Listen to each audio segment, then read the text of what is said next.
Salut mon Alex. Comment ça va? Eh ben ça va, ça va. Alors t'as passé un bon week-end? Ouf, ouais, mais bon, on se fait chier un petit On peu. se fait un peu yesh. Bon, j'espère que vous avez passé un bon week-end à tous.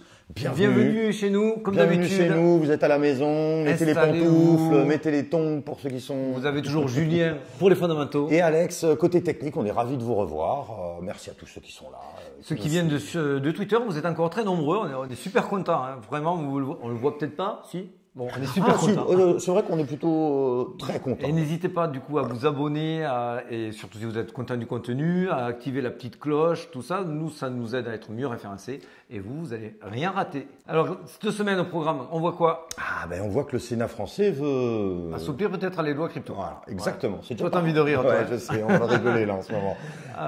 Binance ou Binance, toi t'aimes bien dire Binance, moi Non, j'aime bien dire Binance. Binance. Bon, Binance se retire progressivement un peu du marché américain, nord-américain, on va en parler. En tout cas, ils ont tout fait pour. Hein. Ah, ils ont tout fait pour. Ah, Bon, là, voilà. Est-ce que nous sommes sur un bottom sur les altcoins? sur un bottom saisonnier, effectivement. Il y a des choses qui se passent sur les alts. Beaucoup pleurent, beaucoup s'ouvrent les veines. Mais c'est aussi dans ces moments-là qu'il y a les plus belles affaires à faire. On vous en parlera Tout à fait. très vite. Donc, et où va le Bitcoin? Je sais pas. Where is the boss? Tu crois qu'on sait ou qu'on sait pas? Je pense qu'on a des pistes. Allez, on attaque direct. Récap de la semaine.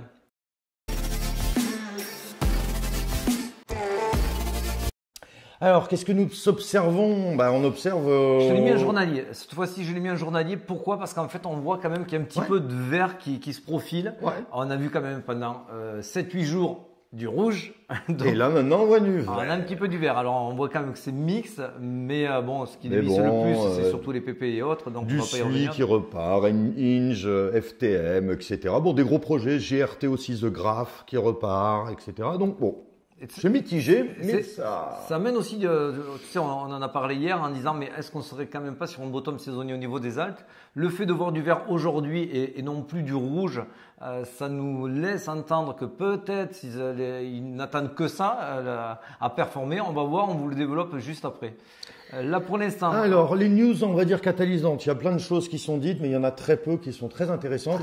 Et on va en parler. Et on va en parler maintenant. Donc c'est surtout Binance Qui quitte un peu nos amis canadiens. Ah oui, c'est même ils sont forcés. Ils sont forcés de partir. Ouais. Donc, c'est vrai que ça fait aussi un petit peu chuter le Bitcoin, un peu l'adoption, parce que forcément, vous fermez un marché assez gigantesque aussi, qui est quand même assez conséquent. Bon, il rappelle Binance que c'est une partie Voilà, infime du business de Binance. Par contre, Binance US qui se Il retire. réduit notamment la participation de CZ Exactement. à l'exposition de Binance US. Mais je pense que c'est aussi, bon, ils leur feront comprendre, ah, vous voulez pas de notre argent, vous inquiétez pas, d'autres en voudront. Et du coup, c'est pour ça qu'ils leur disent, attendez, nous on est prêts à se retirer. Ouais. Mais en ce moment, c'est toujours pareil. Il n'y a pas de cadre, il n'y a toujours pas de cap fixé. Donc les gens sont un petit peu dans l'expectative. Et ça, c'est le pire pour investir. C'est le pire pour rassurer les investisseurs, les institutionnels US. Vous savez qu'on le suit de près. Je ne vais pas vous remontrer le graphique, mais on voit que les sessions américaines US sont très en retard par rapport aux sessions asiatiques qui, elles, accumulent du Bitcoin, accumulent de l'or. Donc il y a quelque chose qui se passe du côté des valeurs refuges. En revanche, l'autre point, c'est là où il manie le chaud et le froid sans cesse aux US. La chambre de commerce qui soutient Coinbase. Hein. Oui, alors ça, c'est toujours pareil. Vraiment, il y a deux salles, deux ambiances aux États-Unis. Il y a vraiment des équipes qui sont pro-crypto et des équipes qui sont anti-crypto. Et ça entraîne et ça maintient toujours ce flou.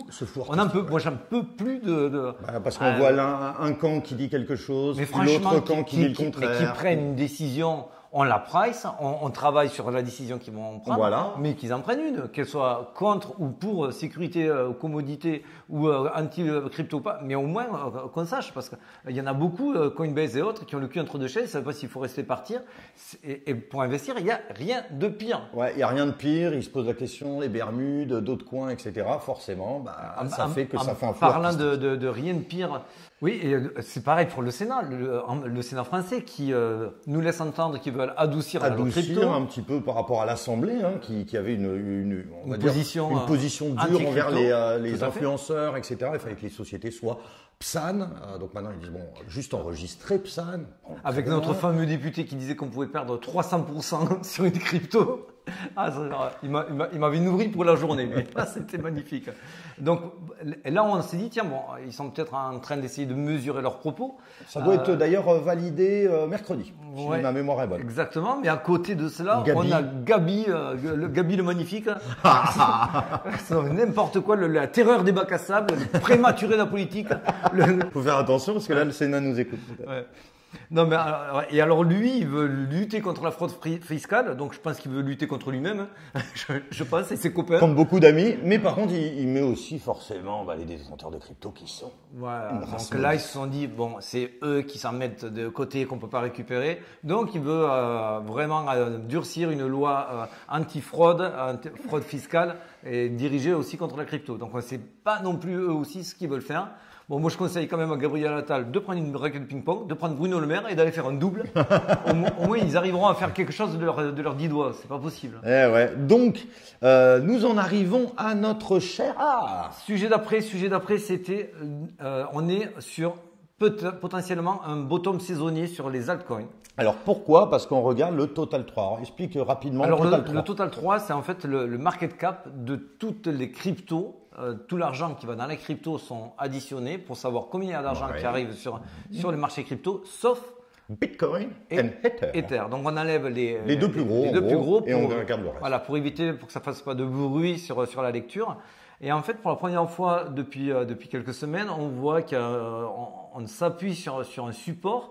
Et c'est ce qu'on veut voir parce que tant que le support n'était pas posé et qu'on dévissait vers le sud, ça voulait dire que l'argent partait des altcoins et qu'on allait voir toujours notre portefeuille. Là, je ne vous l'ai pas remis, mais la 6 zone, on est passé de 4 à 6. C'est hyper bas historiquement. On atteint 3 fois sur ces 10 dernières années. Donc aujourd'hui, moi je maintiens ma position. On est vraiment dans les plus bas au niveau des alts. Donc les gens qui me disent n'achetez pas des alts, vous les achetez. Alors voilà, c'est pas des conseils en investissement, mais c'est vrai que plus c'est difficile, plus c'est compliqué, plus on voit du sang, plus on voit que ça commence à rebondir sur des supports, on va dire, un peu long terme. Si on le fait pas là… Quand c'est qu'on le fait Je sais pas. Alors attention, ça ne veut pas dire qu'il faut… Ça ne veut pas dire qu'il faut le faire, que vous le fassiez. Moi, on l'a pas fait, moi je l'ai pas fait forcément. Et surtout aller sur des projets bidons, mais sur des gros projets, si vous aviez l'intention d'investir sur des lignes… Des projets qui vous plaisent, etc., qui sont solides. Aujourd'hui, moi je ne peux pas leur dire que c'est idiot de ne pas mettre un billet en ce moment. Je peux leur dire… Parce qu'à un moment, quand ça partira, forcément… Le DCA, il est à faire maintenant. Après, c'est que notre avis. Voilà, c'est que notre avis. On vous expose un peu notre analyse à nous, ce qui ne veut pas dire qu'il faut faire ce qu'on veut. Si on regarde aussi par rapport à la dominance, alors la dominance, on vous l'avait déjà rappelé, mais pour les nouveaux ou ceux qui n'ont pas compris, c'est en fait le graphique qui est notamment sur la gauche, ça représente le pourcentage d'argent qui va dans le Bitcoin. Que chez papa. Voilà, donc par exemple, si vous avez 50% de dominance chez le Bitcoin, ça veut dire que quand il y a 2 sous qui arrivent dans la crypto, il y en a un qui va chez papa, qui va exactement chez Bitcoin, et le reste pour les autres alt. Là, ça fait longtemps qu'on est en train de taper sur une résistance qui se situe entre 48 et 50, pas 50, 48, 49, pardon. Et heureusement qu'on ne la casse pas, parce que si on la casse, ça va être encore une hémorragie supérieure pour les alts. À côté, ce qui nous donne aussi un bon indice, c'est l'Ethereum face au Bitcoin. Oui. On voit que lui aussi, il est sur un support et qu'il a envie de repartir. Donc, si les deux se croisent, à savoir si la dominance du Bitcoin baisse et l'Ethereum face au Bitcoin remonte, ça veut dire que ça nous donne une clé. Exactement. Une clé sur la suite. On sait qu'on attaquera sur quelque chose qui peut s'apparenter, pas à une altizone, mais au moins à une reprise des capitaux sur les alts. On voit aussi sur la dominance qu'on est en surachat depuis des semaines et des semaines. Donc à un moment donné, un flippening serait bienvenu et ce serait pas idiot. Tout à fait. On attaque direct l'analyse Bitcoin ? Top. Allez, c'est parti.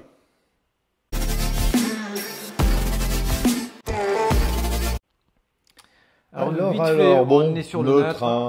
Il y a autant rien à dire. Rien à dire précisément. Semaine dernière, on vous avait quitté en disant voilà, effectivement, il y a une zone, celle des 25 000, 24 000, exactement même entre 24 500 et 25 200, qui est une zone attractive et qu'on pensait que c'était pas forcé d'y aller puisque tout le monde attendait sur cette zone-là. et qu'aujourd'hui, comme il n'y a pas de volume, aujourd'hui on peut vous faire contrer n'importe quelle figure chartiste, héliotiste, Ichimoku et tout ce que vous voulez, parce qu'il n'y a pas de volume. Et ça n'a toujours pas changé aujourd'hui. Ça n'a toujours pas changé. Donc qu'est-ce qu'il nous a fait? Et en fait, il n'y est pas allé pour les 100 ou 25 000. Il a juste méché. Mais il a fait exactement pareil, à savoir quand il était à 30 et 31 000, il manquait des volumes pour pouvoir casser les résistances. Et donc tout le monde s'est un peu fait cueillir dans cette euphorie-là. Et à l'inverse, quand on est maintenant proche de casser les 25, on n'y va pas. On vous avait dit qu'on le grignoterait peut-être. C'est juste ce qui s'est passé. Là, je vous le montre maintenant. Voilà, on a méché jusqu'à 25 800. Voilà, c'est 25 800, j'ai vu, oui. Et c'est tout. Et c'est tout. Et en fait, on est toujours dans cette espèce de range. On est dans un entonnoir. Exactement. Et par contre, ce qui est positif, ça, je vous l'avais mis sur Twitter, on voit qu'il y a eu là, on est un daily, chaque bougie est une journée. On voit qu'on a eu une figure, une pattern qui est très connue. Le marteau. C'est le marteau, le fameux marteau. Donc, il faut que vous ayez une petite bougie sous une grande mèche. Donc, que le corps soit assez important. Donc, c'est le cas. Et ce que j'avais marqué sur le tweet, c'est regardons qu'est-ce qui se passe derrière. Si c'est enchaîné de bougies vertes, c'est très bon signe pour que ça fasse rouge, vert, le fameux V de la pattern du marteau. On a eu un rebond sur la MM100, donc ça c'était aussi très positif que ça serve de support. Et aujourd'hui, on est en train effectivement de faire ce fameux rebond et confirmation de pattern qui renverse et qui ravale les bougies précédentes. C'est ce qu'on veut voir. Là, je vous l'ai mis en weekly. En weekly, on a aussi le rebond sur la MM200. On a un marteau. Alors, celui-là, il est moins impressionnant, mais il y a quand même un retour qui est en train d'être effectué avec une reprise haussière. C'est quand même plutôt positif. Là, on vient de rebasculer en daily. En daily, je vous l'ai mis parce que pourquoi? On a un falling wedge qui est en train de se dessiner, qui a été validé puisque vous avez eu plusieurs impacts sur la résistance et plusieurs également sur le support.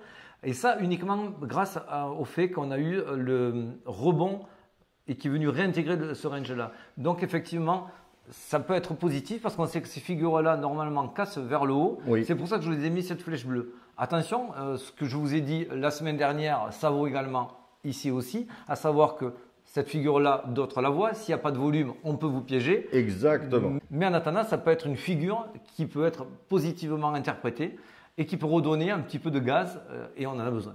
Donc effectivement, donc sur cette pattern-là, si on voit que ça casse vers le haut, est-ce que pour autant on est sauvé? Eh bien non, parce qu'on voit qu'on a toujours un mur vendeur aux alentours des 30 000 et un gros bloc acheteur aux alentours des 25 000. C'est à peu près ce que je vous avais marqué ici, le mur vendeur et le mur acheteur. Donc on est toujours dans le même cas de figure. Si on n'a pas une donnée catalysante dans un sens ou dans un autre, donc c'est sûr que ça va nous condamner encore à ranger, notamment entre le premier arrêt Fibo et le deuxième arrêt Fibo que je vous ai tracé ici. Ça jusqu'à quand? Donc toujours on attend cette donnée catalysante. Est-ce que ça va être avec le pivot de la Fed début, pas début, mais je crois que c'est le 14 juin. Donc là, ça peut être aussi quelque chose de catalysant. Ça peut être aussi une réponse de la SEC face à Ripple, favorable pour Ripple et donc l'écosystème Layer 1 et toutes les cryptos. Donc on ne sait pas, en tout cas pour nous, on reste haussier, sachant que les liquidités sont quand même plus au nord qu'au sud à aller chercher, et que si on reprend, voilà. Alors, ça j'adore. C'est un petit peu mon petit chouchou. Mais oui, c'est mon préféré. Ça fait partie de notre base de réflexion. On a beaucoup travaillé sur le on-chain pour voir que pour nous la tendance elle était haussière et ce n'était pas juste un mini rallye. Parce qu'on a du Wyckoff accumulation depuis très longtemps. Depuis quand? Alors on disait tout à l'heure juillet 2022. Ouais, depuis juillet, c'est en construction et c'est vraiment validé avec le spring qu'on a eu fin de cette année, de novembre à décembre. Et ce Wyckoff accumulation devient de plus en plus construit, de plus en plus visible. Les data on-chain qu'on vous fournit, qu'on vous livre régulièrement, nous confortent dans cette position-là. Donc, même si aujourd'hui on est sur du range, même si on attend une donnée catalysante pour sortir au nord ou au sud, pour nous, sur du moyen terme, les données sont quand même... C'est une accumulation, c'est haussier. C'est haussier. Regardez, là vous avez l'original du Wyckoff et on serait ici sur cette zone de résistance. On aurait voulu le dessiner nous-mêmes, ça aurait été fait pas mieux que ce qu'on vous livre. Exactement. Et c'est vrai que bon, ça peut durer une petite semaine, quelques semaines, etc. Ça, on n'a pas la temporalité, mais en effet, c'est magnifique. C'est magnifique et en plus ça correspond aussi avec notre figure chartiste. Alors celle-ci, je vous la livre de manière plus sécurisante pour moi parce que là on est sur du 3 jours, on n'est pas sur du 4 heures ou sur des figures 4 heures. Un petit peu de volume peut venir vous piéger sur une lecture possible d'une figure. Ouais. Là sur du 3 jours, chaque bougie est 3 jours. On est en logarithmique, on a vraiment un très beau falling wedge pattern. Et quand vous voyez comment ça se passe au niveau de la résolution, on a cassé vers le haut comme c'est tout le temps sur le dernier quart, vous le voyez sur le schéma. On a fait un retest sur la résistance pour faire un rebond comme vous l'avez sur le schéma. Et ici, on serait dans cette zone de zigzag où on monte en dents de scie. Et ça, même s'il y a peu de volume, vous ne pouvez pas renverser des mois. Voilà, c'est ce qu'on se disait avant. Aujourd'hui, on est vraiment entre deux zones de range. Le mur vendeur qui est aux alentours des 30 000, le mur acheteur qui est aux alentours des 25 000, avec des gros blocs qui vont défendre des deux côtés. Tant qu'on n'a pas plus de visibilité côté US, tant qu'on n'a pas de grosses news catalysantes d'un côté ou d'un autre, ça sera très compliqué d'avoir une issue visible et qui va vous permettre de vous positionner de manière sécurisée. En tout cas, pour nous, on reste haussier. Oui. Ah oui, oui, oui. Et est-ce qu'on se quitte là-dessus? Eh ben, on se quitte comme ça, là. Ouais. Ah ouais. Comme ça, direct? Allez. Allez, chiche. Allez, ciao, mon ami. Salut à vous.